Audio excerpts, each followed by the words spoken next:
지금까지 얘기했던 이 현실을 바탕으로 해서 우리 빈곤사회연대 김윤영 선생님께서 박근혜 정부의 빈곤 정책과 송파 세모녀법 무엇이 문제인가 하는 점에 대해서 발제해 주시겠는데,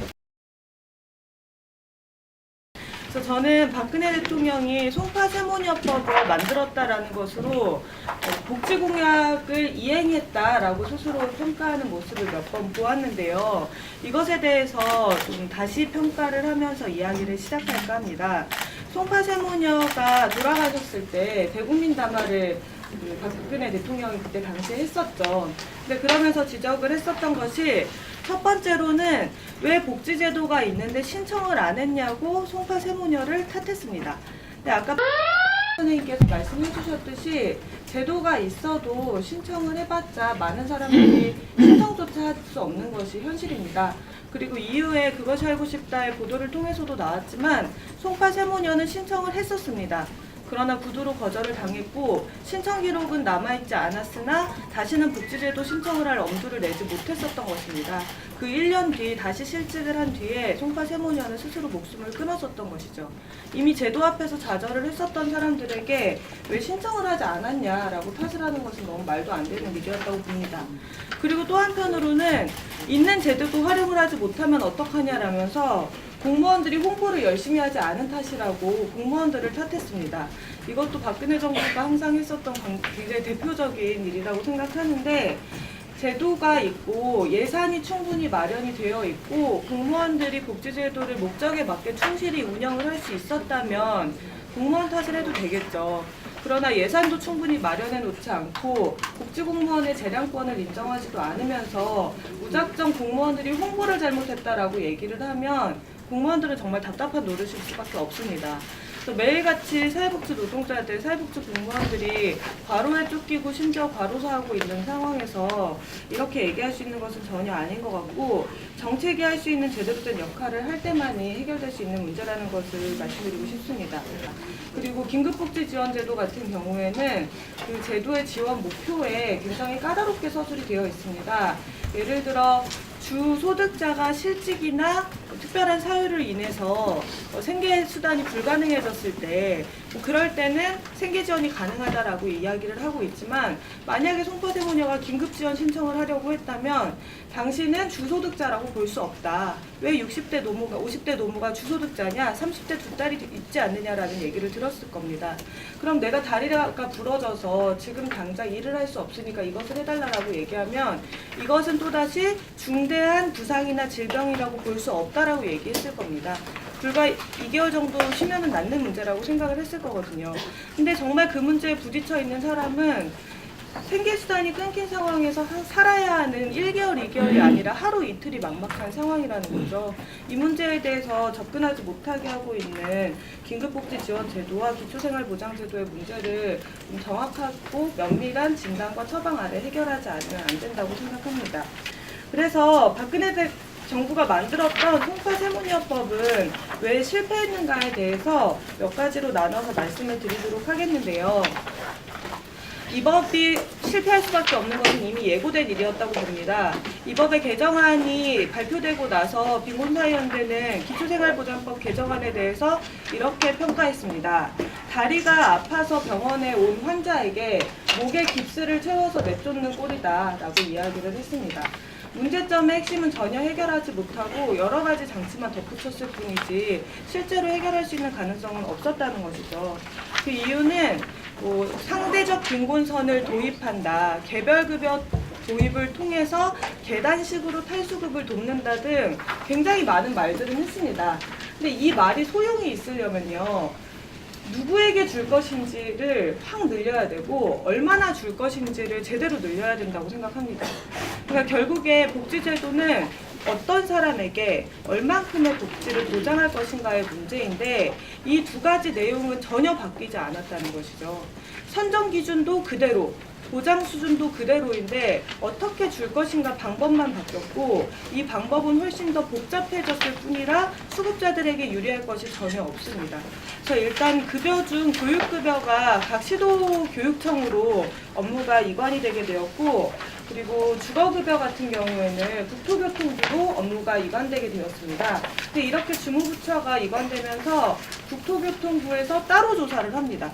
따로 조사를 하고요. 그리고 근로능력이 있는 수급자 같은 경우에는 또 국민연금관리공단에서 따로 또 조사를 나옵니다. 그래서 수급 신청을 하면 그 사람은 어떤 과정을 겪게 되냐면요. 우선 동주민센터에 갑니다. 그래서 거기에서 신청 서류를 다 받는다고 해서 한 번에 제출할 수가 없어요. 보통 추가적으로 요구받게 되는 서류가 굉장히 많이 있는데요. 임의 서류들입니다, 전부 다. 그러나 그 서류가 없으면 신청을 받지 않겠다라고 구두거절이 일어나는 것이 보통입니다. 이 신청의 편의를 위해서라고 얘기를 하지만 이 신청 절차 때문에 수급 신청을 포기하게 되는 사람들이 굉장히 많습니다.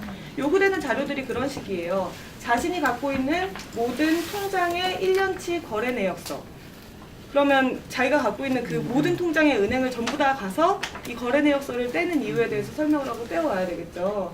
그리고 부양 의무자가 있다면 이 사람의 재직증명서나 소득증명서나 아니면 지금 소득이나 재산이 얼마가 있는지에 대한 신고서를 작성해서 내야 됩니다. 그냥 A4 한 장짜리에다가 손으로 작성을 해서 내게 하고 있어요. 근데 여기 앉아 계신 분들도 나의 재산과 소득이 한 달로 보면 얼마 정도인지를 앉은 자리에서 쓰실 수 있는 분들 많지 않을 거라고 생각합니다. 근데 이것을 수급 신청하는 사람들 그리고 그 가족들에게까지 모두 다 요구하고 있다는 것이죠. 그래서 여기서부터 주춤하게 되는 사람들이 굉장히 많은 현실입니다.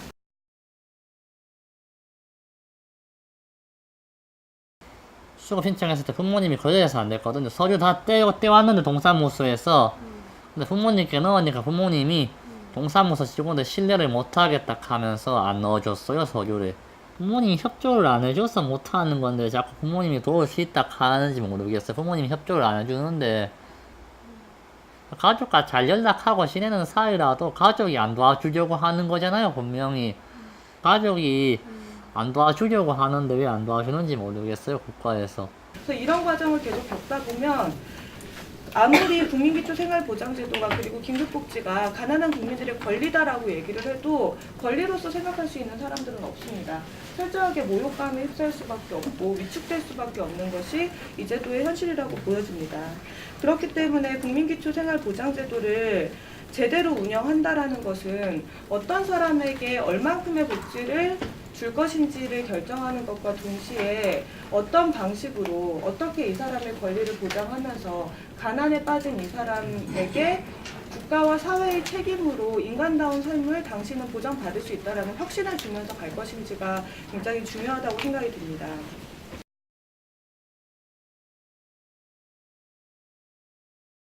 제가 병원에 입원해 있을 때 딸이 법적으로 부양 의무자가 그렇게 돼 있어가지고 이제 생계비 그 지급이 중단된다고 나한테 전화가 왔더라고요. 그래서 다시 구청에 가서 이거 상황이 지금 이러이러한 상황인데 어떻게 하면 되냐. 그럼 법적으로 이렇게 사유하고 이렇게 부양 의무자로 돼 있어갖고 그건 어떻게 해볼 방법 없고 한 가지 방법이 있는 거는 일단 국가에서 먼저 나 살 수 있어요. 그 뭐 생계비를 지급하고 딸 월급에서 국가에서 뭐 환수 조치한다고. 아 그건 나 싫다. 내가 자기들 학교 다닐 때 이만큼이라도 경제적인 지원을 해주면서 정말 했으면 이제 와서 내가 어렵다고 먼저 그런 식으로 하는 건 난 그 원하지 않는다. 알겠다. 그래가지고 그 당시에 11만 원인가?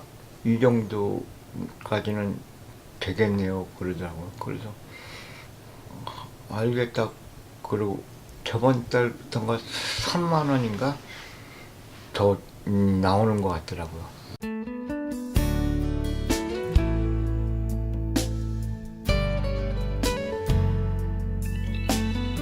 영상에서 증언이 나왔었는데요. 그 부양의무자 기준 때문에 딸의 결혼 때문에 수급에서 탈락한 그분 같은 경우에는 그 딸의 소득 변동에 따라서 수급 액수가 계속 바뀌는 것, 수급에서 탈락할지도 모른다는 불안감 때문에 끊임없이 더 안 좋은 상황, 악화 일로의 상황을 겪고 있습니다.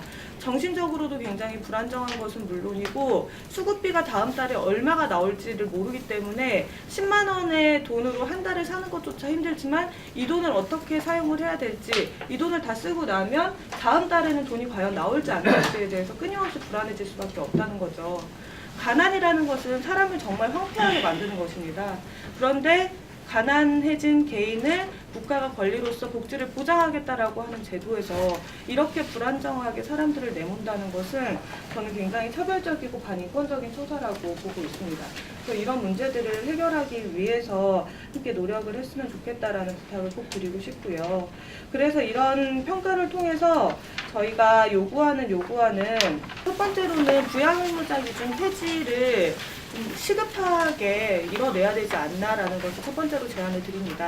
국민기초생활보장법이 99년도에 만들어지고 또 2000년도부터 시행이 되었습니다. 지금으로부터 벌써 이제 17년이 된 제도가 되었는데 17년 차 제도가 되었는데 27년 동안 부양의무자 기준이 여전히 유지가 되고 있습니다. 그동안 많은 완화가 여러 차례 있었습니다. 이촌 생계를 같이 하고 있는 이촌에 대한 삭제도 있었고요. 이런저런 방식의 범위나 아니면 소득 기준에서의 완화가 있었지만 단 한 차례도 사각지대를 해소하는 데 성공하지 못했습니다. 기초생활 수급자 숫자는 항상 인구의 3% 내외를 유지했을 뿐이고 지금 현재 7에서 8%에 이르는 절대빈곤층의 욕구를 채우기에는 절반에도 채 미치지 못하는 수준을 언제나 가져왔습니다. 그래서 이 사각지대의 문제를 어떻게 해결할 것인가를 중심으로 이제는 새롭게 논의를 해야 된다고 생각합니다. 그래서 3년 전에 부산에 한 아버지가 자살을 한 일도 있었죠. 이혼 전 가정에서 같이 있었던 딸이 취직 이후에 소득이 생겼다는 이유로 수급에서 탈락하자 본인이 신부전증 환자였거든요. 그러니까 본인이 입원 치료를 계속 받아야 되고 병원비가 100만 원에 육박하는데 이제 막 취직을 해서 200만 원의 월급을 받는 딸에게 또 이혼 전에 자신이 해준 것도 없는 딸에게 이 병원비를 어떻게 부담시키냐 하면서 자살을 했던 일이 있었습니다. 이런 죽음이 끊이지 않음에도 불구하고 부양의무자 기준을 방치한다는 것은 가난한 사람들이 가난의 책임을 가족끼리 서로 떠안아야 되는 이 현실을 방치하는 것과 같다고 봅니다. 그리고 무엇보다 중요한 것은 기초생활보장제도는 우리나라의 빈곤정책의 가장 근간이 되는 제도입니다. 예를 들어서 부모에게 빚이 많다고 해서 그 빚을 떠안는 자식은 없죠. 상속을 포기하면 빚도 없어지게 되죠. 이게 민법상의 가족 책임의 논리입니다. 그래서 민법상에서 부양 책임이라는 것은 뭐 자신의 어린 자녀라든지 이럴 때는 강하게 귀속이 되지만 사실 그 이상 성인이 된 사람들끼리는 강하게 귀속이 될 수가 없습니다. 그런데 부양의무자 기준은 우리나라에 있는 가장 가난한 국민들에게 중산층이 할 수 있는 이상의 책임을 강요하고 있다는 것이 부양의무자 기준의 현실입니다. 그래서 복지의 패러다임을 바꾸기 위해서 부양의무자 기준이 꼭 폐지돼야 된다고 생각합니다. 가족과 개인에게 가난의 책임을 떠넘기던 복지의 패러다임에서 사회가 함께 책임지는 패러다임으로 새롭게 나아가기 위해서는 기초생활보장제도의 부양의무자 기준을 폐지하는 것이 그 첫 번째 단계라고 생각합니다. 19대 보건복지위원회에서 요구를 하셔가지고 복지부에서 딱 요 표 정도를 딱 낸 거였거든요. 그래서 요거 정도로 추산을 할 수밖에 없지만 전체 삭제를 할 경우에 6조 8천억 7조 정도가 든다 이렇게 이야기를 하고 있죠. 그리고 현재 기초생활보장제도 예산이 8조 정도가 되니까 합치면 15조 정도의 예산이 든다라고 볼 수 있는데요. 이 15조 정도의 예산이면 우리나라 GDP의 딱 1%입니다. 근데 1%의 예산을 사용하는 것으로 부양의무자 기준이 없는 기초생활보장제도를 만든다는 것은 1%의 GDP로 우리나라 국민 누구라도 자신이 가난해져서 생명의 위협이 처하고 인간의 존엄의 위협이 처했을 때 기초생활보장제도 수급자의 수급권자가 될 수 있다는 것을 의미합니다. 가족에게 부담을 지우지 않고 가족에게 자존심을 구기지 않고 가족으로부터 독립하지 못하는 것이 아니라 인간으로서, 한 명의 인간으로서 수급자가 될 수 있다는 것을 의미한다는 거죠. 망설일 이유가 있을지 모르겠습니다. 단계적인 시행 방안을 선택하든 아니면 차츰 이것을 늘려가는 방식이든 시급하고 빠르게 충분히 해낼 수 있는 일이라고 생각합니다.